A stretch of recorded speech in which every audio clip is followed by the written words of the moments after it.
welcome to Entrepreneur Talks. Our special guest today is John Phelps. John Phelps is the director of the Rockford Development Local Corporation, right? Rockford Local Development Corporation. How are you, John? I'm doing well. Thank you, Edward. Thank you very much for coming today. Oh, thank you for having me. John, one of the biggest challenges that most of our customers in the Small Business Development Center are facing is how they can get capital for start their ventures. For the people that don't know about your job and how the Rockford Development Corporation can help them, can you share a little bit with our audience about it? Sure. In a general sense, what Rockford Local Development Corporation provides, we call it gap funding. So let's say somebody wanted to start a business, they needed some equipment, some working capital, and it was $100,000. Keep the numbers fairly simple.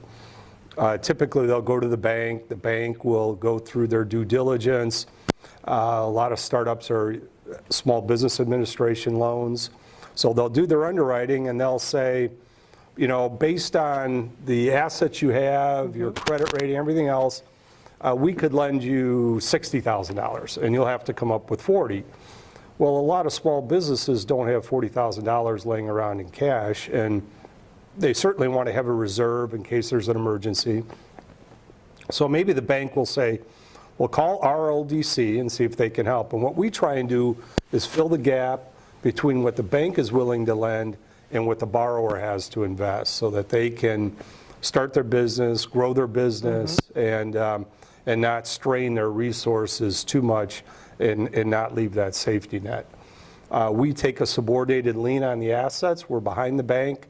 So in the event of a liquidation, the bank gets paid first and we get paid perhaps after.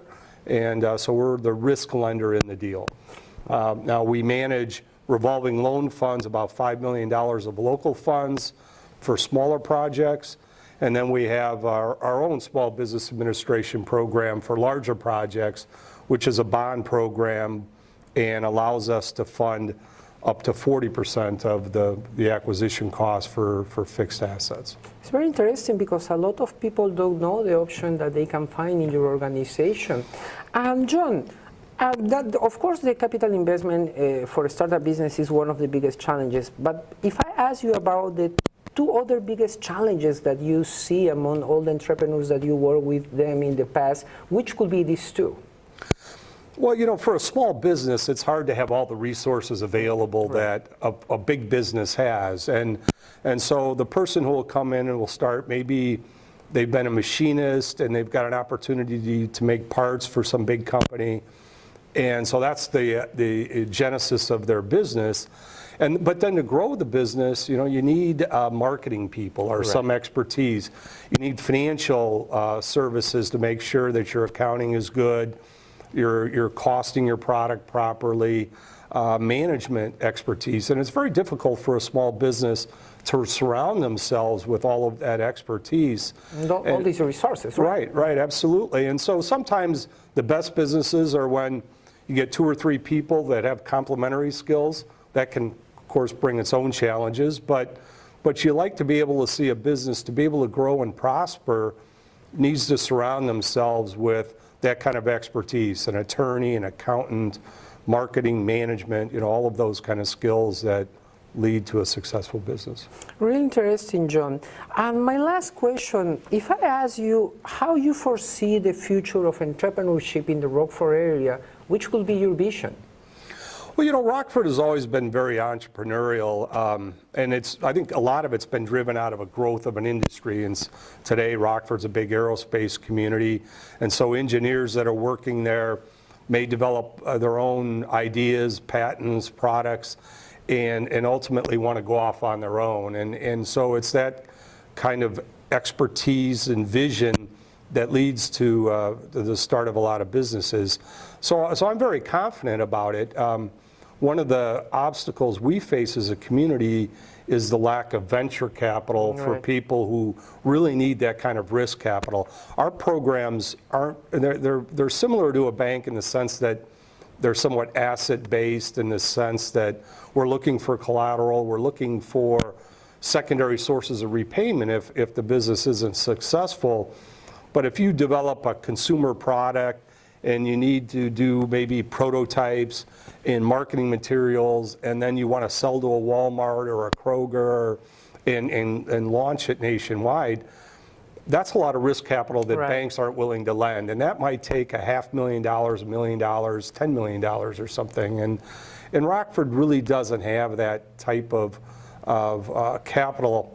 At the same time, and so I think the lack of supply is a problem, but at the same time, I don't see a strong demand for that kind of capital. It comes up periodically, but you know, in a Silicon Valley, maybe the biggest players. Right. There they have serial entrepreneurs who want to start a product company, and they've got a 5-year exit strategy where they want to sell it and maybe do something else.